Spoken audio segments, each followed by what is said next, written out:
on in, sit back and relax. You're listening to episode 278 of the Wealth Tech Today podcast.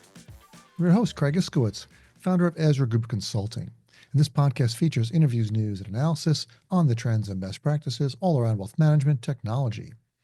My guest for this episode was none other than industry icon, Joel Bruckenstein. I'm not going to read his bio because you know all about Joel. We talked about a lot of interesting topics. I got his take on the Morningstar Office shutdown that was announced last week.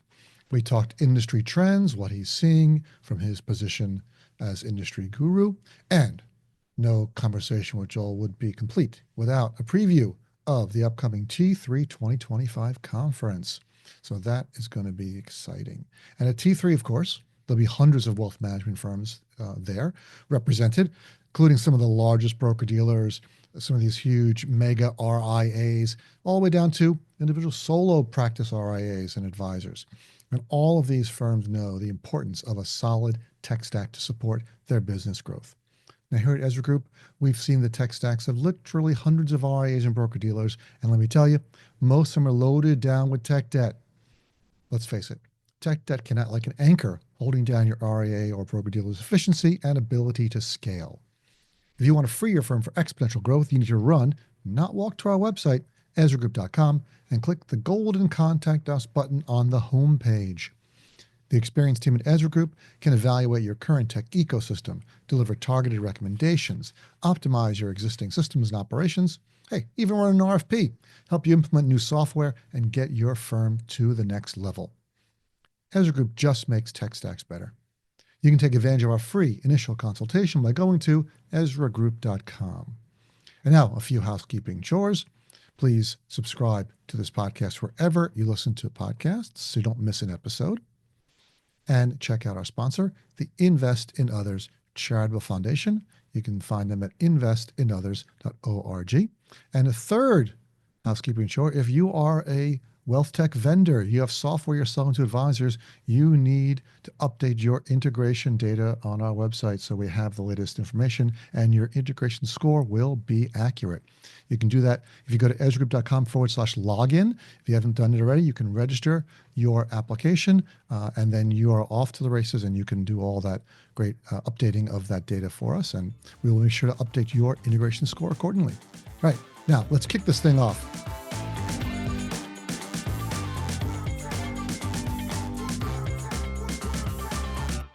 All right, I'm excited to introduce our next guest. It is none other than Joel Bruckenstein, President of Technology Tools for Today. Joel, thanks for jumping on the phone with me, man. It's always a pleasure, Craig. And you have a power outage? You're in Florida melting down? What's going on there? Well, it's a very old coaxial cable. They're trying to upgrade the internet, and in order to do that, yes, we have some outages, but we're coming to you via 5G. Okay. We're hoping it's going to work. We're going to keep our fingers crossed. It's going to work. Keep it going. So for anyone who doesn't know, can you give us a 30-second elevator pitch for Technology Tools for Today?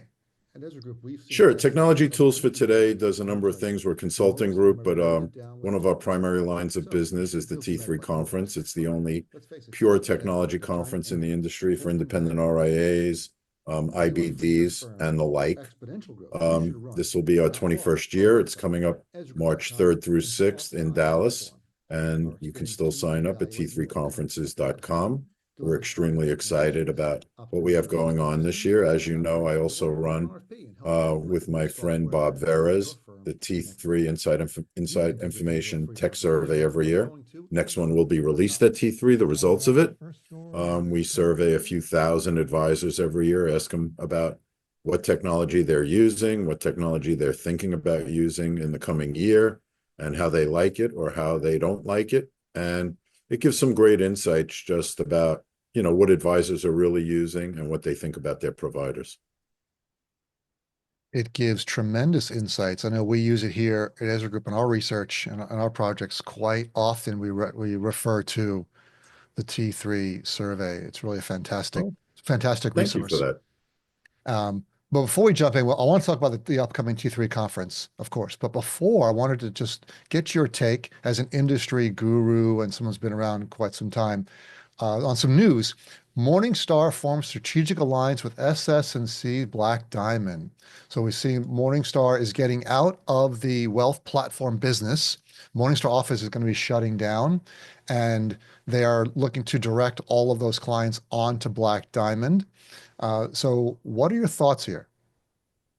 Well, first of all, I'm not totally surprised they're shutting it down because we've had their CEO a number of times at T3 on the main stage, Canal, and he's made it very clear that from his point of view, Morningstar is a data company. They're not a platform company.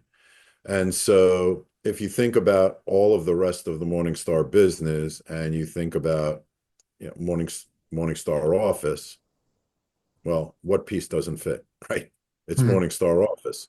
Um, as you know, they had a soft launch of the successor product, which I think they're calling Advisor Direct. And there'll be a lot of talk at T3 this year at the conference about that product. And, that is a pure data product. So it makes sense to me that Morningstar says, hey, this is not core to what we do. We're a data company. This doesn't fit. Let's close it down.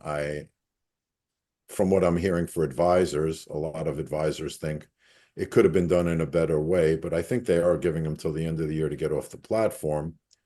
And so now there's quite a few advisors who are going to be looking for a new portfolio management and rebalancing solution. Black Diamond is certainly one of the options. I think given the, how could I put it? Anger is probably too strong a word, but the discomfort on the part of some advisors about how this came about, I'm not sure that they're going to follow Morningstar's lead and just blindly jump Mhm. onto Black Diamond. Mhm. But I think Black Diamond will get their fair share of those Morningstar users, as will some of their competitors. Now, this is the second service that Morningstar has exited. Last June, Morningstar announced they were shutting down their TAMP and selling the assets to AssetMark. It was an investment news article that they said indicates a Morningstar shifting tactics in some areas that financial advisors use, that the Morningstar is creating partnerships with firms that focus on tech, while Morningstar continues to focus on data and research for advisors. So it sounds like you agree with that. Yeah, I mean, that's basically what I said. Their core is data and research. That's what they want to do. And they want to partner as opposed to build the other things. And I think clearly both of these moves indicate they're serious about that. Yeah, I think there was a lot of surprise. As you can imagine, they're not going to telegraph it. They're not going to start saying, "Oh, by the way, Right. we're thinking about shutting down Morningstar Office." No one ever does that. No one says, "We're No. not really happy with this business. We're thinking about shutting it down." You never hear that. They've got, and for marketing purposes, they've got to say, "We're sticking by this product forever. It's going to be great." And then they drop the bomb on you. Every company that exits a business does it that way. Yeah, but I do think in a way they, like I said, that Canal telegraphed it a few times when he was asked to describe the future of the company. And he said, we are a data company that at our core is what we do, data and research. So, if you were listening to him, you didn't know when it was going to happen, but the implication was at some point it was going to happen. There's a great quote in this investment news article, which happens to be by Bruce Kelly, from an advisor. He said, I've been on the Office platform since 2011. I probably should have switched to my last renewal, which was a year and a half ago. They've clearly fallen way behind to competitors like Orion and Advizon. I stuck with them because it was easy, another advisor said. So this is probably the kick I needed, but I was not expecting to have it tossed in my lap like this. Look, I agree with that. It's inertia, right? Advisors, like everybody else, are human. Change is difficult. It takes time, right? It if you've ever done a conversion, and we've done literally hundreds, I'm sure you have as Oh, well. sure. Mhm. Um, it's never totally painless and it is time consuming. So nobody wakes up in the morning and says, yeah, I want to change portfolio management and rebalancing companies. They do it for a reason. And I do think, again, it was kind of telegraphed to your point in the quote of the advisor. They weren't investing a lot. They weren't, continuing to upgrade their technology. And if you're not upgrading, you're falling behind, right? So it was something had to give. And now we know what that is. And, I think if there's a silver lining here. It's at least that advisors know now, they have a discrete amount of time to get the change done. And ultimately, when they cross over to the other side, almost no matter what provider they choose for 2026, they'll have better software. It'll be more modern and it'll be, you know, better meet the needs of the advisory firm potentially. Yeah, we've both done these conversions. We've done as well many, and sometimes it's straightforward to convert the portfolio management platform, and sometimes it's a little more complicated. The Yeah, data but gets a it's little never tricky. painless. It's It's never never totally painless. painless. No, it's because a lot of the times, as you said, they become used to it over years or decades of using the same platform and Right. training your staff and changing your processes. And then you're looking at data you haven't looked at in decades and trying to clean it up takes a lot of time and effort. We've got a process for this here that can help firms move through. So we're already fielding calls from RIAs about which vendor we should pick. Yeah, so are we. And again, I think even though it's a disruptive process, I always try and look at it from the positive side, the glass half full, not half empty. It forces you to rethink all your processes and how you do things. And if in the process of the change, you can make the advisory firm more efficient and create a better experience for their employees and for their clients, over the long term, it's time well spent. But when you're going through it, it doesn't feel like that. It's only when you get to the other side that you really feel happy about it. Oh, of course. I mean, we always talk to clients about doing annual product tech stack reviews and looking through your Yep. vendors and talking to them, but no one has time, Right. right? So, it is a good chance since now they're all being forced to do that, to take a look at your vendors, see what you don't need or what you should be doing a bigger relationship with. You want to reduce the number of vendors because there's always more point solutions coming that you're going to be adding more vendors. So if you can consolidate, that's always better. Are you taking advantage of the new features and functionality your vendors are offering you or new services? You should be talking to them at least on an annual basis. Yeah, we're seeing the same thing. And I think a lot of those conversations are leading to some consolidation of vendors.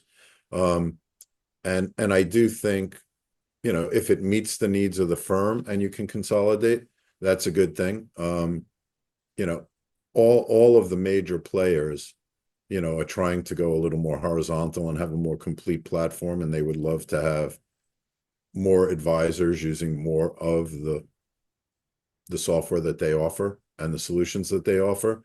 Mm. But again, you have to look at every use case individually and say, hey, what's best for the way you do business and what's best for your clients?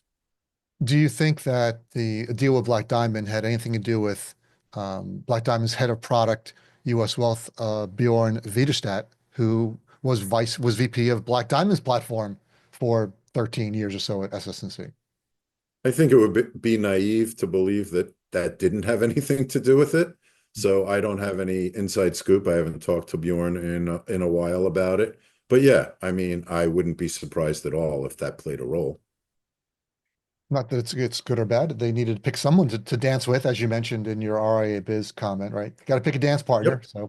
So Black Diamond is as good as any. We implement Black Diamond all the time. It's a great product. We implement um, Orion and Tamarack and other products as well, and they're all great products for the right firm, right? You got to match the product with the firm. Every product isn't right for every RIA.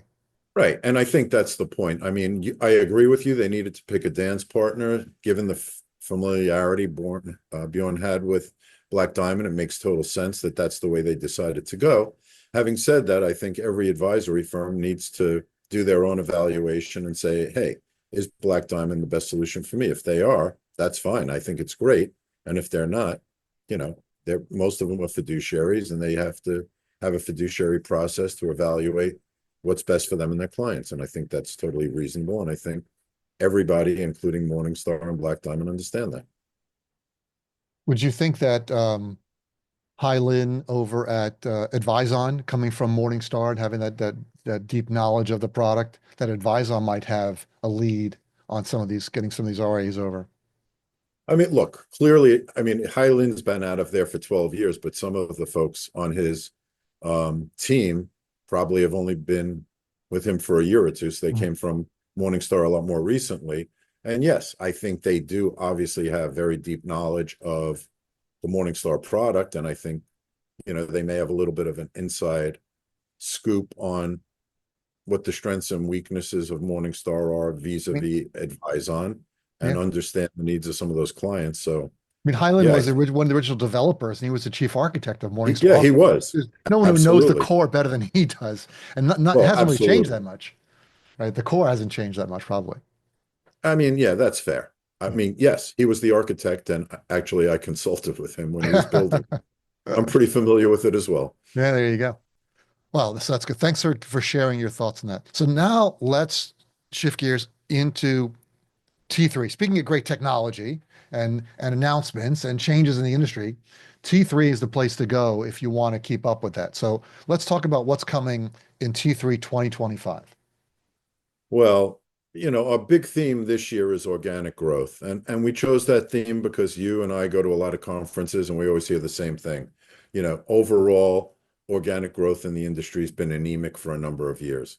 However, if you look at the surveys from some of the major custodians and they talk about who their top performers are, their top performers all, are very tech forward and they are all run like a professional business. In other words, they have good workflows, they have processes that are well defined, and all of the things that go with running a great business. So, if you want to be a top performer and if you want organic growth, you can't do that without modern technology. And we both know how quickly the landscape is changing. And so, yeah, we used to say, if you come to T3 once every 3 years, that's enough. Now, to your point, if you haven't reviewed your tech stack in over a year, you're probably falling behind. We're very excited this year about some of our AI speakers because obviously AI is on everybody's mind. So yes, we have AI speakers from Google and Microsoft, as well as some industry experts who are leading the charge in AI.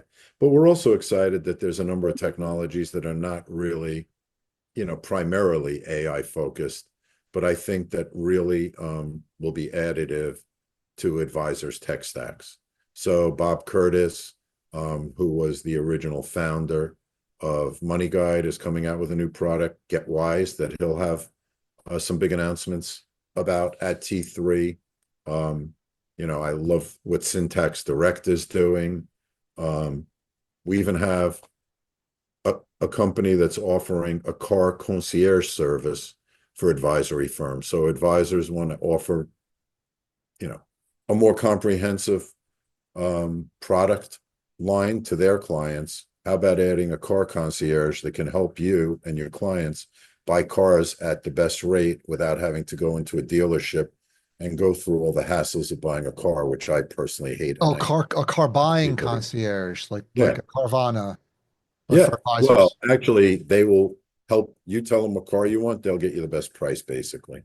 Hmm. Um, and anybody can offer this. Any advisory firm will be able to offer the service Hmm. after meeting with his team, Stewart's team at T3. So we're excited about helping advisors get in touch with services that can help their clients.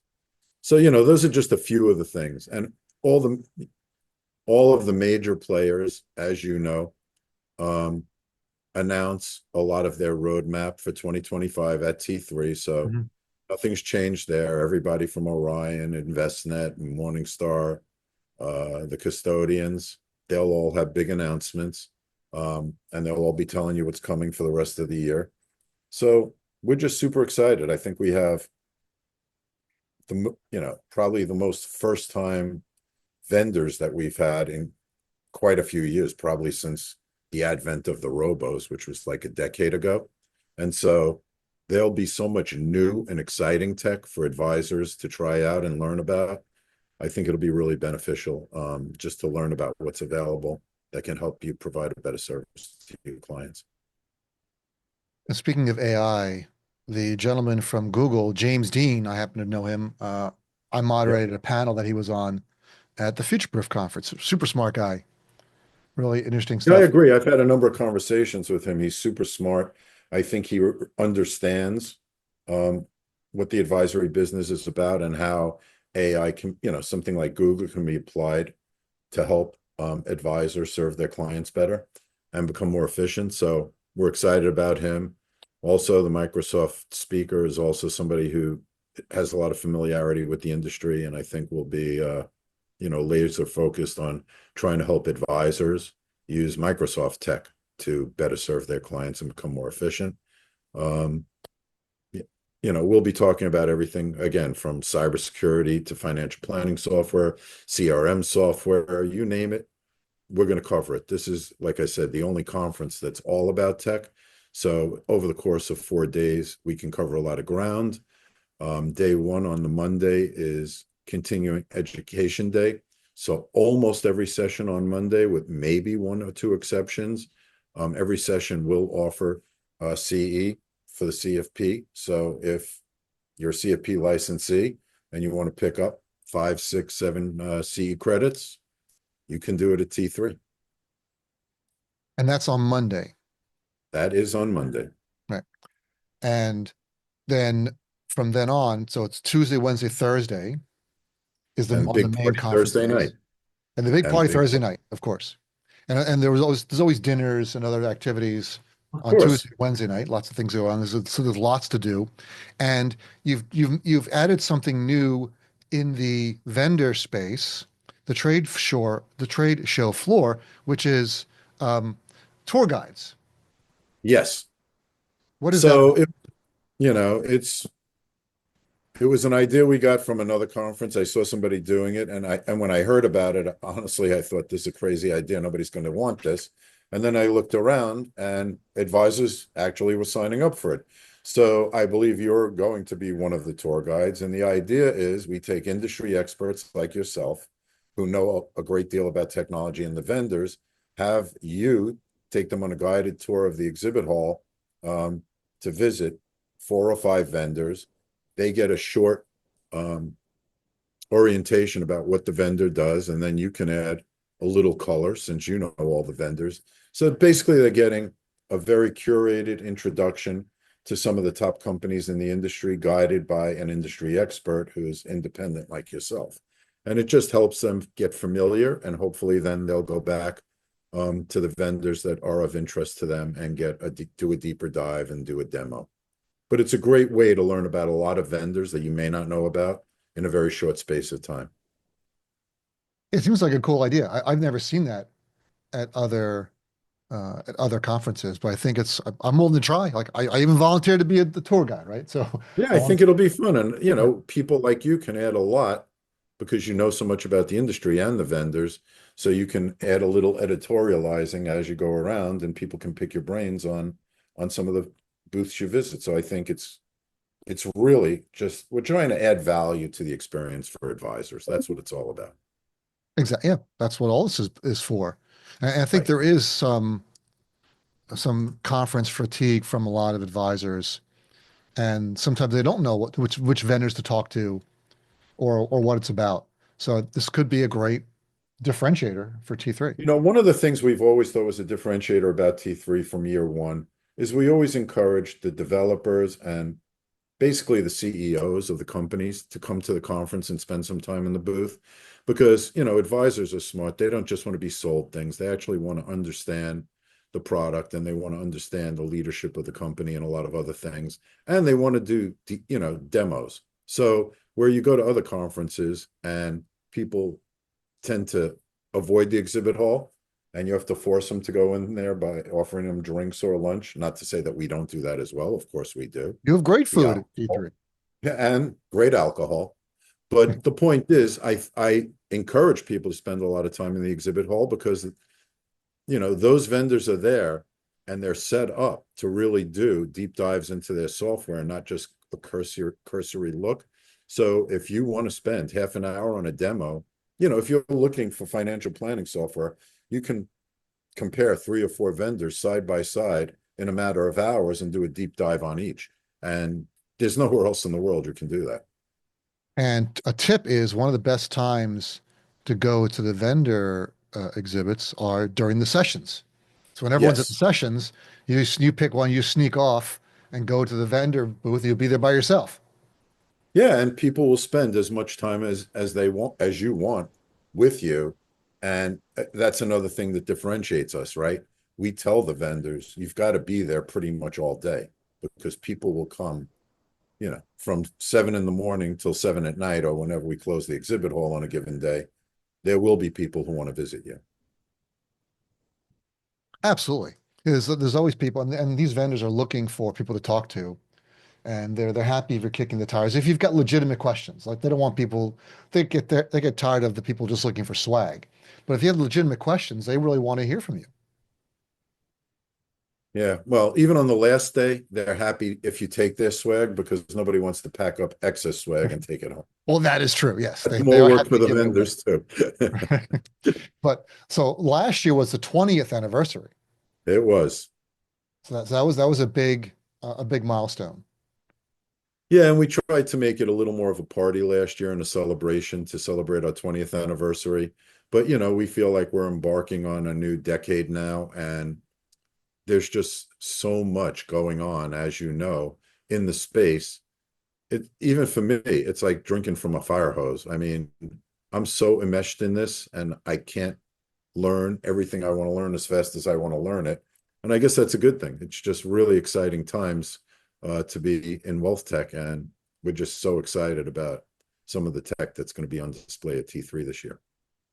So you mentioned a couple of companies that are making announcements this year because the T3 Yep. every vendor, if they're going to do a big announcement, they save it for T3, which is I think a great testament to how popular your conferences have always been. But Yep. what are some things that you're seeing differently that over the last couple of years besides AI trend that's changed about the conference?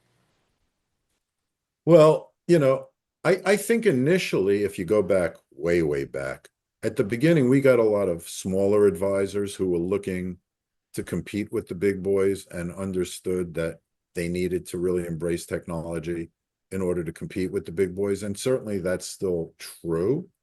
But again, we talked briefly earlier about the top performing firms and organic growth.